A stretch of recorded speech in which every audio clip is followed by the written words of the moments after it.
नमस्कार दोस्तों। पैसे कमाने के लिए हम में से कई लोग कड़ी मेहनत करते हैं। कुछ लोग नसीबदार होते हैं जो लक की सहायता से लाइफ में अमीर बन जाते हैं। पर बाकी सबका क्या आप भी ज्यादा पैसे की जॉब पाकर अमीर बनना चाहते हैं? और क्या अमीर बनना रिस्की और मुश्किल है? जी नहीं। आज की यह वीडियो में हम मिलियनेयर टीचर बाय एंड्रू हेलम की बुक समरी में से 3 इंपॉर्टेंट की पॉइंट सीखने वाले हैं कि किस तरह छोटे कदम उठाकर भी कम इनकम में भी अमीर बना जा सकता है। एंड्रू हेलम ने यह बुक में बताया है कि किस तरह आपके खर्चों को कंट्रोल करके वो पैसों को यंग एज में इन्वेस्टमेंट करना अगर आप सीख जाए तो आप आसानी से आपके पर्सनल वेल्थ को बढ़ा सकते हैं। तो चलिए सीखते हैं यह बुक के अमेजिंग आइडिया को।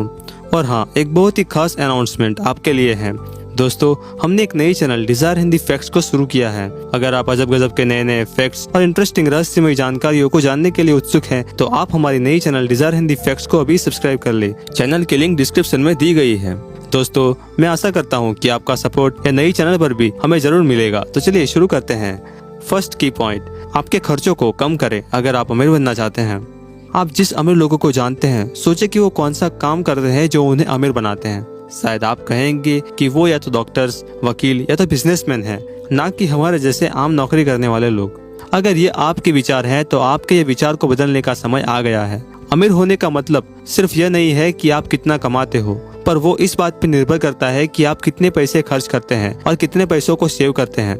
यहाँ पर हमें यह सीखने को मिलता है कि अगर अमीर बनना है तो हमें बिन जरूरी खर्चों को कम करना होगा। अपने इन्वेस्टमेंट को स्मार्ट तरीके से मैनेज करना धनवान बनने की प्रथम सफल कुंजी है। लेकिन इन्वेस्टमेंट करने से पहले बचत करना भी बेहद जरूरी है। आखिरकार यदि आप हर महीने अपने वेतन को खर्च करते ही रहेंगे तो इन्वेस्टमेंट करने के लिए आपके पास कभी भी कुछ नहीं बचेगा। इसीलिए यदि आप दूसरे लोगों से आगे बढ़कर अमीर बनना चाहते हैं तो आम लोगों की तरह खर्च करना बंद कर दे और आपके खर्चे को कम कर दे। यह एक सीक्रेट तरीका है जो कई अमीर लोग पहले से ही उपयोग करते आ रहे हैं।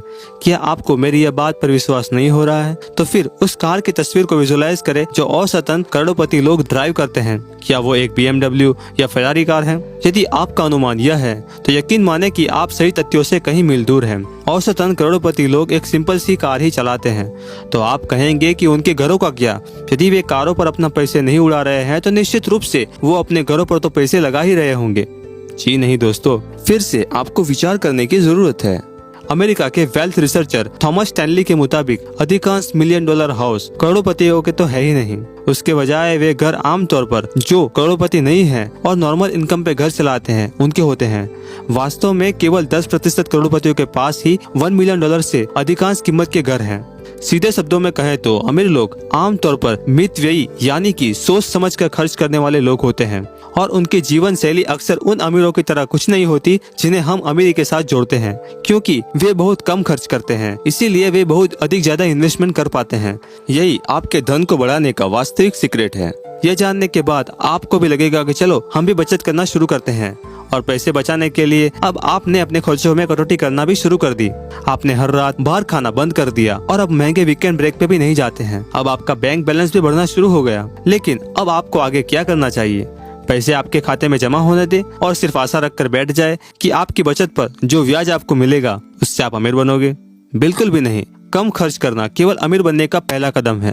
यदि आप वास्तव में अपनी बचत दुगनी तेजी से बढ़ाना चाहते हैं तो आप उन्हें सिर्फ बैंक में नहीं रख सकते, पर उन्हें और बढ़ाने के लिए कहीं न कहीं दूसरी योजना खोजनी होगी। और वो योजना है, जब आप बैंक में इन्वेस्टमेंट करें तब सिंपल सेविंग अकाउंट में पैसे डालने की जगह चक्रवृद्धि ब्याज को उपयोग में लीजिए। सेकंड की पॉइंट, चक्रवृद्धि ब्याज को कैपिटलाइज करना चाहते हैं तो जितनी जल्दी हो सके इन्वेस्टमेंट करना शुरू कर दे। शायद आप सबको पता ही होगा कि चक्रवृद्धि ब्याज यानी कि कंपाउंड इंटरेस्ट किसे कहते हैं। जिनको नहीं पता उनके लिए शॉर्ट में बताया जाए तो जब आप एक इन्वेस्टमेंट करते हैं तो आप एक निश्चित रकम से शुरू करते हैं। मान लीजिए कि वो रकम 60,000 रुपए है। यदि आप हर साल उस इन्वेस्टमेंट पर 5% चक्रवृद्धि ब्याज कमा रहे हैं तो यह 12 महीनों के बाद बढ़कर 63,000 हो जाएगा और 1 वर्ष के बाद आप उस 63,000 पे ही 5% ब्याज प्राप्त करेंगे, जिससे आपकी शेष राशि बढ़कर अब 66,150 हो जाएगी। इस तरह यह रकम बढ़ती चली जाएगी और जितने लंबे समय के लिए ये आप जारी रखेंगे आपकी प्रिंसिपल अमाउंट से भी ज्यादा इंटरेस्ट आपको मिलेगा। मैंने डिस्क्रिप्शन में कंपाउंड इंटरेस्ट कैलकुलेटर की लिंक दी है, जो वेबसाइट पे जाके आप खुद देख सकते हैं कि कितनी आपकी बचत पे कितना इंटरेस्ट आपको निश्चित साल के बाद मिलेगा। तो दोस्तों, दूसरे शब्दों में चक्रवृद्धि ब्याज उस तथ्य को संदर्भित करता है कि हर साल आप न केवल मूल राशि पर बल्कि आपके द्वारा पहली बार निवेश किए जाने के बाद से जो भी ब्याज प्राप्त करते हैं उस पर भी ब्याज कमाते हैं। समय के साथ आपकी कल्पना से भी कहीं अधिक वो राशि बढ़ सकती है, क्योंकि चक्रवृद्धि ब्याज समय के साथ अधिक से अधिक आपको बेनिफिट्स की ओर ले जाता है।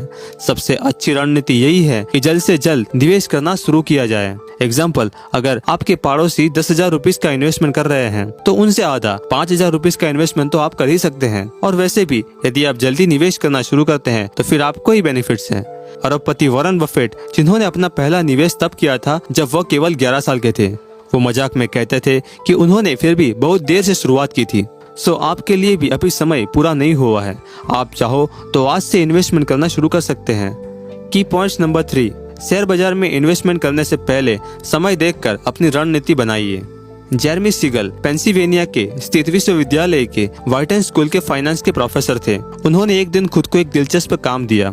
वो देखना चाहते थे कि क्या 1885 के बाद से अब तक के सबसे बड़े स्टॉक मार्केट के उतार चढ़ाव को क्या वो समझ सकते हैं या नहीं, क्योंकि वो मानते थे कि वो डेटा की सहायता से वो शायद फ्यूचर में शेयर मार्केट में कैसे उतार चढ़ाव आएंगे उसका अनुमान लगा ले तो किसी के भी शेयर मार्केट में पैसे डूबेंगे नहीं। इसीलिए वो सभी डेटा को साथ लेकर रिसर्च करने बैठ गए और इतिहास की किताबों के माध्यम से डेटा एकत्र करना शुरू कर दिया। दुर्भाग्य से सभी रिकॉर्ड्स को चेक करने के बाद भी वह अधिकांश उतार चढ़ाव क्यों अचानक शेयर मार्केट में आते हैं वो नहीं बता सके।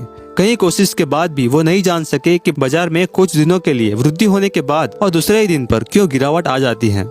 अगर फाइनेंस के प्रोफेसर जो डेटा, ऐतिहासिक रिपोर्ट और वर्षों की नॉलेज के बाद भी शेयर बाजार के बदलाव को पूरी तरह से नहीं समझ पाए तो आम लोगों के लिए शेयर बाजार में भविष्य में शेयर के भाव बढ़ेंगे या घटेंगे उसकी प्रिडिक्शन करने की संभावना व्यवहारिक रूप से शून्य है। यहाँ पर सबसे बड़ा की मैसेज यह है कि शेयर बाजार में इन्वेस्टमेंट करने से पहले समय देखकर अपनी रणनीति पहले से बना लीजिए। एज अ ह्यूमन हम खुद के बारे में अच्छा ही सोचना पसंद करते हैं, चाहे वह हमारे ड्राइविंग की स्किल हो या शेयर बाजार में पैसे को इन्वेस्ट करना हो। हमारी सोच यही होती है कि हमें कोई नहीं हरा सकता। निश्चित रूप से हम जानते होंगे कि शेयर को खरीदने और बेचकर कम समय में पैसे बनाने का काम बहुत अधिक जोखिम से भरा है, लेकिन हम दूसरी ओर यह भी सोचते हैं कि कहीं मेरे सारे पैसे डूब न जाए। कई बार हम खुद को ये समझाते फिरते हैं कि मैं शेयर बाजार में इन्वेस्टमेंट करने में स्मार्ट हूँ और दूसरों की तरह मेरे पैसे शेयर बाजार में डूबेंगे नहीं। 1990 के दशक के अंत में जब .com और टेक्नोलॉजी क्षेत्र में उछाल आया तब उनके स्टॉकों के दाम बढ़ गए थे। तब भी लोगों का यही एटीट्यूड था। शेयर की कीमत आसमान को छू रही थी। हर कोई छोटा बड़ा इन्वेस्टर डिजिटल कंपनी के शेयर खरीदने की होड़ में लग गए थे। लेकिन याद रखिए कि शेयर बाजार में उतार चढ़ाव आपको बताकर नहीं आते और उस समय कुछ दिन के अंदर ही शेयर के भाव तुरंत गिरने लगे थे और इन्वेस्टरों को लाखों का नुकसान हुआ था। बहुत से लोगों ने सोचा कि अगर फिर से बाजार में तेजी आए तो वो उनके नुकसान की भरपाई कर लेंगे, पर उनमें से बहुत कम लोग वो संकट से बाहर आ पाए। यहाँ पर की मैसेज यह है कि आपके बचत के साथ जुआ खेलना बुद्धि से भरा काम नहीं है। दूसरे लोगों की गलतियों से सीखिए और जो गलती उन्होंने की उनसे बचे और शेयर बाजार में सोच समझकर इन्वेस्टमेंट करें। मिलियनेयर टीचर बुक के ये 3 की प्रिंसिपल को अगर आप समझकर इन्वेस्टमेंट करना सीख जाए तो आप जरूर अमीर बन सकते हैं। अगर आप यह बुक को डिटेल में पढ़ना चाहते हैं तो बुक की लिंक डिस्क्रिप्शन में दी गई है, जहां से आप परचेस करके यह बुक को पढ़ सकते हैं। दोस्तों, अगर आपको हमारी यह बुक समरी अच्छी लगी तो वीडियो को लाइक करें और आप कौन सी बुक समरी आगे भी देखना चाहते हैं वो कमेंट करके हमें जरूर बता सकते हैं। हम आपकी रिकमेंडेड की गई बुक पे समरी जरूर बनाएंगे। Thanks for watching. जय हिंद, वंदे मातरम।